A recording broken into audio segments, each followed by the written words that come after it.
Mesdames et messieurs, bonsoir, bienvenue pour cette nouvelle édition de Direct. On va passer en revue les dernières nouvelles locales et on va consacrer la première partie de notre émission sur les célébrations du 11e anniversaire de la Révolution du 30 juin 2013. Là, c'est une journée qui marque la destitution du fascisme religieux représenté par un groupe qui est les Frères musulmans et la restitution de la nouvelle République d'Égypte. Et le 30 juin marque aussi le jour où les Égyptiens se sont levés pour s'exprimer, mettant fin à une période difficile de chaos et de destruction. Célébrant le 11e anniversaire de la révolution du 30 juin, le président Abdel Fattah el-Sisi a prononcé son discours dans lequel il a loué la solidarité entre les Égyptiens face aux crises successives et leur capacité à relever les défis géopolitiques et économiques de la décennie.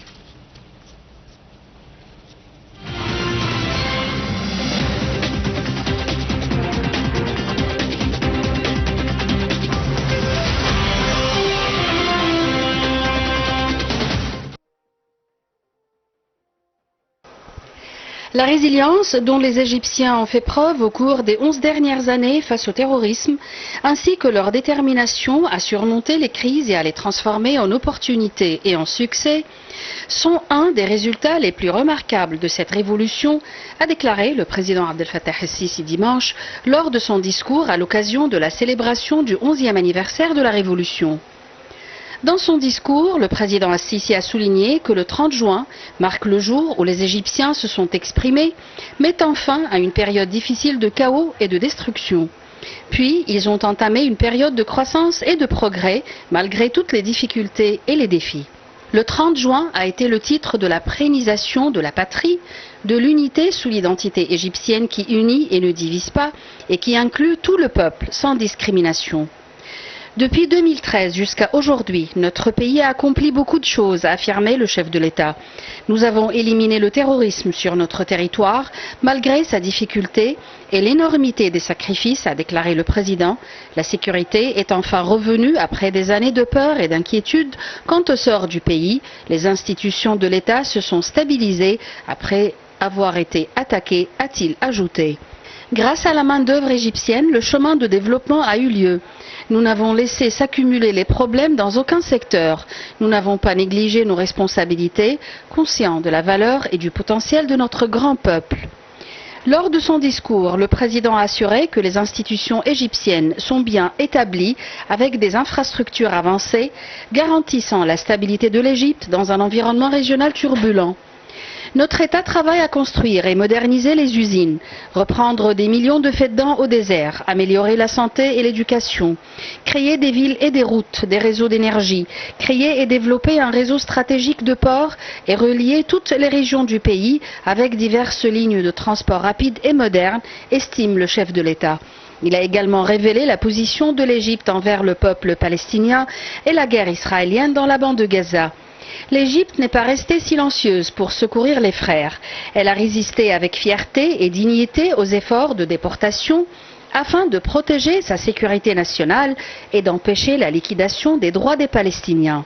S'adressant à la famille égyptienne, le président el-Sisi a rendu hommage au combat quotidien des parents qui souhaitent une bonne vie à leurs enfants. Je connais totalement l'étendue des souffrances, a-t-il affirmé.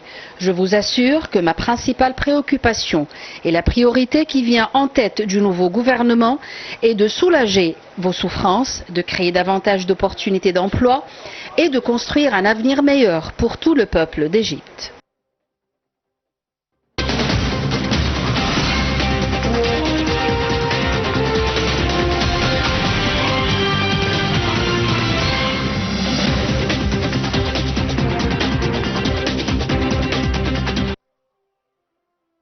Et pour aborder la célébration du 11e anniversaire de la révolution du 30 juin 2013, nous avons le plaisir d'accueillir au bout du fil Dr Hani Abdelaziz. Vous êtes ancien sous-secrétaire général des Nations Unies. Bonsoir. Bonsoir, monsieur. Alors, la révolution du 30 juin, qu'est-ce que ça représente exactement pour les Égyptiens? Surtout qu'elle a témoigné de la destitution d'un régime fasciste qui est les Frères musulmans et la restitution de la nouvelle République. Je vous remercie d'abord de me poser la question. Ma première réponse est bien sûr que je ne parle que pour moi-même et je ne prétends pas pouvoir parler au nom du peuple égyptien ni de sa majorité. Mais il est entendu que de mon point de vue personnel et des personnes que je fréquente, la question de passer à un régime antidémocratique et religieux est une question dépassée dans le monde entier et qu'il ne fallait pas accepter. C'est tout à fait clair pour moi et pour les personnes que je côtoie. Ceci dit, il y a des États qui sont fondés sur le principe religieux, comme Israël par exemple, et cela est largement toléré et même appuyé par l'Occident. Je pense que ces deux cas ne sont pas acceptables. Maintenant, concernant les 11 années qui se sont passées, il est clair qu'il y a un avancement et un progrès tangible qui ne se reflète pas suffisamment par les médias.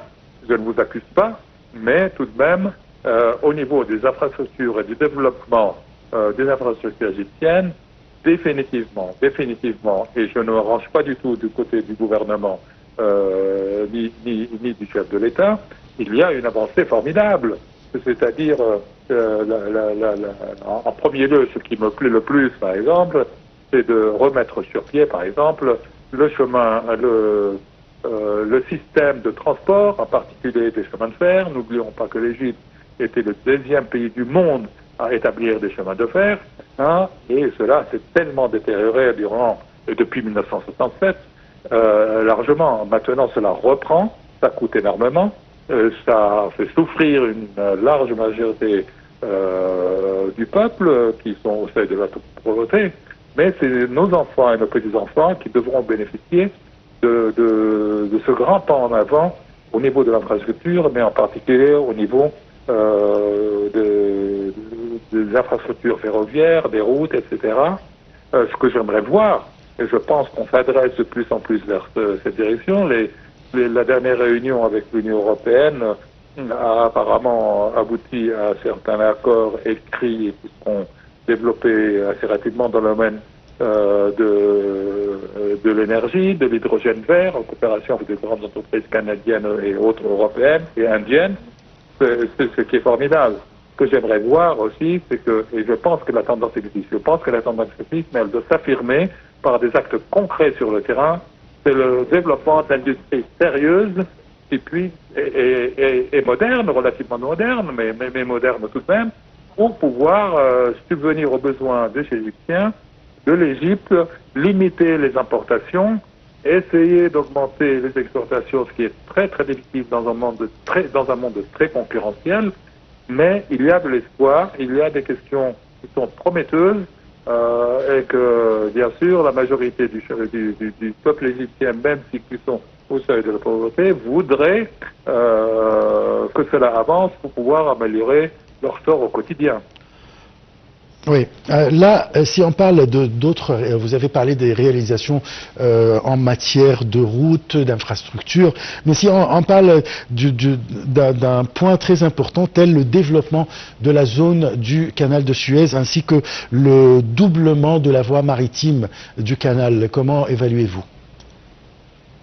Bien, apparemment, jusqu'à maintenant et jusqu'aux derniers événements au sud de la mer Rouge, la deuxième ligne du canal de Suez qui s'est faite il y a quelques ans déjà,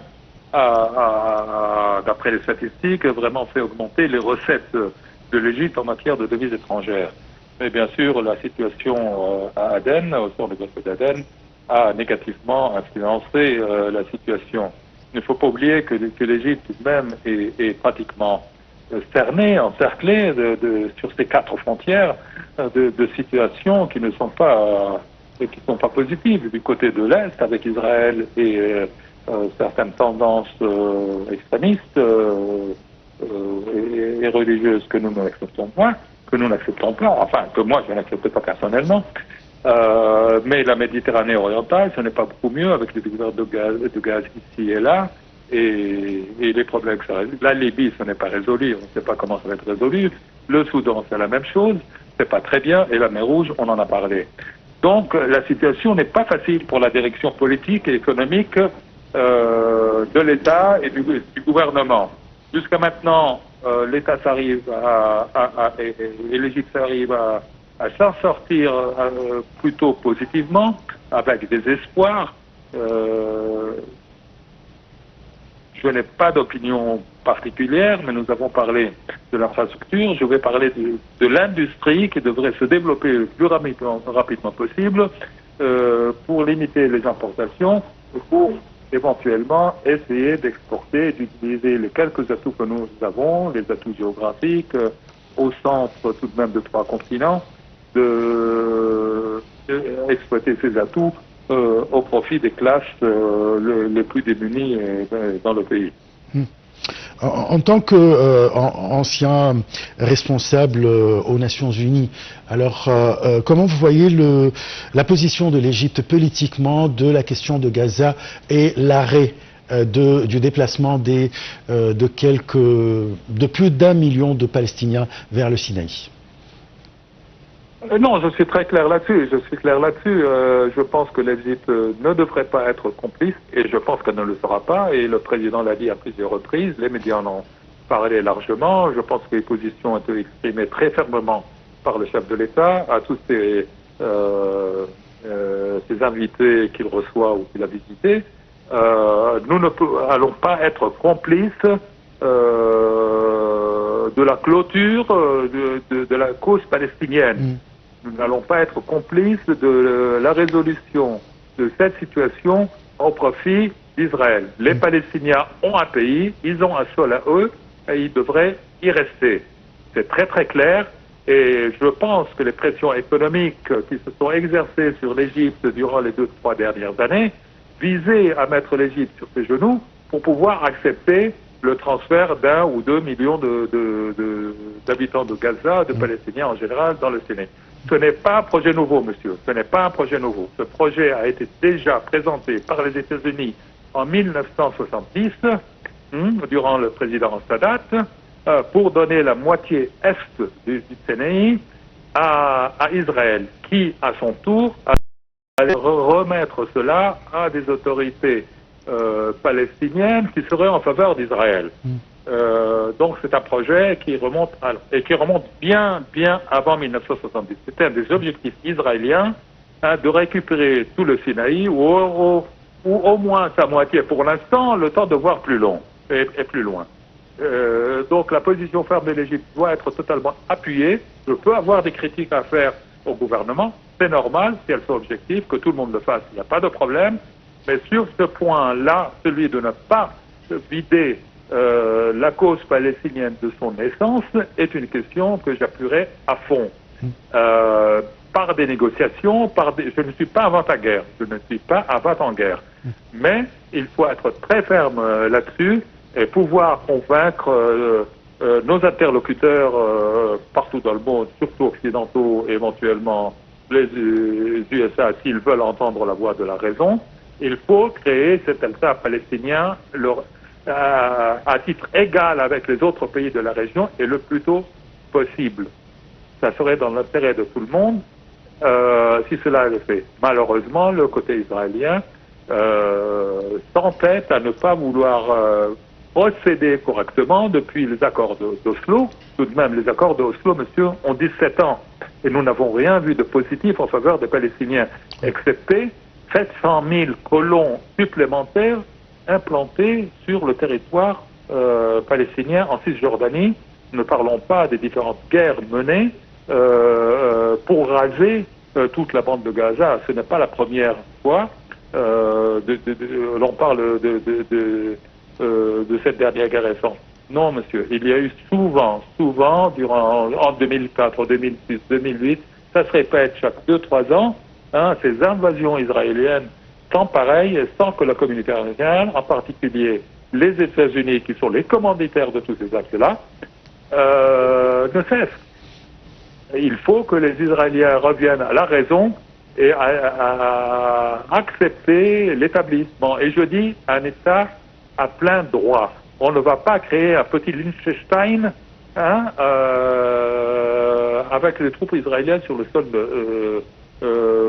d'un nouvel État palestinien. Ce n'est pas acceptable, ce ne serait pas accepté par les Palestiniens et ça produirait une continuation de cette guerre d'extermination, très probablement de génocide, en tous les cas d'extermination de la grande majorité d'un peuple entier. Et n'oubliez pas qu'il y a tout de même depuis 1948 au moins 300 et 350 000 Palestiniens tués par les Israéliens.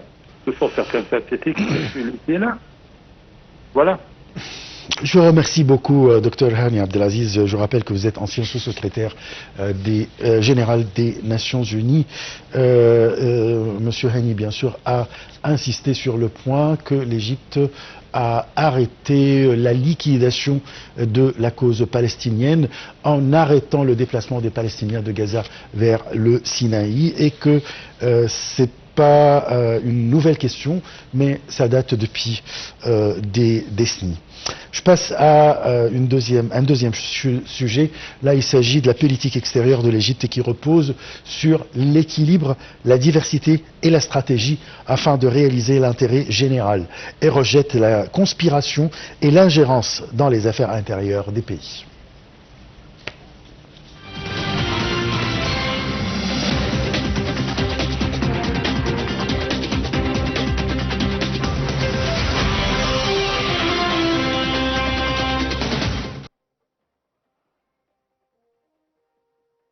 La vision de l'Égypte dans ses relations étrangères est fondée sur la coopération, la coordination, la diversité, l'équilibre, le rejet des complots et des ingérences dans les affaires internes des pays et la préservation des intérêts de l'État et de la sécurité nationale égyptienne. Le ministère des Affaires étrangères avait travaillé au cours de la dernière période pour consolider le rôle de l'État égyptien et établir des relations basées sur l'équilibre et la coopération, notant que le programme du gouvernement L'Égypte démarre 2018-2020 constituait une continuité de la révolution du 30 juin visant la stabilité de l'État et l'établissement des rapports équilibrés avec le monde. Le ministère des Affaires étrangères joue son rôle en aidant les communautés égyptiennes installées à l'étranger à travers ses ambassades et consulats. La crise du coronavirus avait révélé la force de ce travail diplomatique avec les Égyptiens à l'étranger, a-t-il renchéri. La situation au départ n'était pas facile. L'Égypte a souffert dans la première phase après la révolution en raison de la pression de certaines grandes puissances, notamment l'Union africaine, qui s'est empressée de suspendre l'adhésion de l'Égypte, ou les États-Unis qui ont gelé leurs aides financières.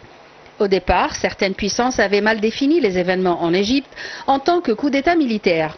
Cette image a rapidement changé en 2014 avec l'accession du président Abdel Fattah el-Sisi au pouvoir via un processus électoral. Très rapidement, l'activité de l'Égypte au sein de l'Union africaine a été rétablie, l'Union européenne a repris sa coopération et son aide à l'Égypte, et les États-Unis ont montré une compréhension de la situation en Égypte. L'Égypte avait reçu un grand soutien des pays arabes depuis le premier jour, en particulier des pays du Golfe comme l'Arabie saoudite, le Koweït, les Émirats et autres. Ce soutien politique et financier a aidé l'Égypte à se redresser à un moment très difficile de son histoire. La diplomatie égyptienne, après la révolution du 30 juin, repose sur des relations équilibrées et une ouverture sur le monde. L'Égypte a commencé à communiquer directement et à maintenir des relations politiques et économiques avec l'Extrême-Orient, comme la Chine et le Japon, et aussi avec l'Asie du Sud-Est, comme la Malaisie, Singapour et l'Inde. L'Égypte a également entretenu des partenariats dans des domaines variés. La participation euro-égyptienne dans les domaines économiques, politiques et militaires a été rapidement réactivée. Mais l'Égypte, dans cette nouvelle phase de son histoire, a élargi et diversifié ses sources de coopération au niveau mondial pour éviter de se soumettre à une puissance mondiale.